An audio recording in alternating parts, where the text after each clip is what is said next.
Hello everyone, good morning, good evening, good afternoon, যে যখন যেভাবে শুনছেন গ্রিটিং রিসিভ করবেন। আজকে রাইট ফর্ম ভার্বের আরেকটা টপিক নিয়ে আলোচনা করব, সেটা হচ্ছে বি, বিন, হ্যাভিং, গেট।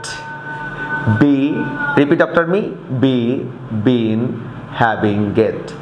এই চারটা ওয়ার্ড যখন আমরা পাবো, বি, বিন, হ্যাভিং, গেট, এই চারটা ওয়ার্ডের পরে আমরা অলওয়েজ ভার্বের V3 ব্যবহার করব। ভার্বের পাস্ট পার্টিসিপল ফর্ম ব্যবহার হবে।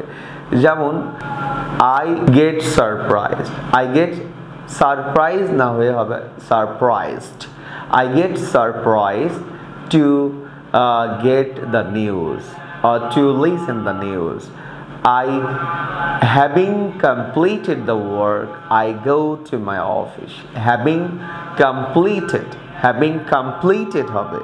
তার মানে আমরা যখন, যেমন you must be listened, not listen, you must be listened.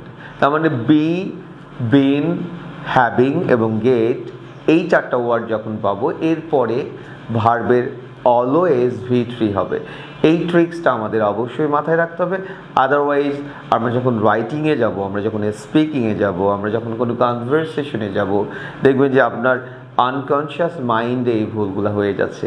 ভালো থাকবেন, সুস্থ থাকবেন এবং এই স্টারের সাথে থাকবেন। আল্লাহ হাফেজ।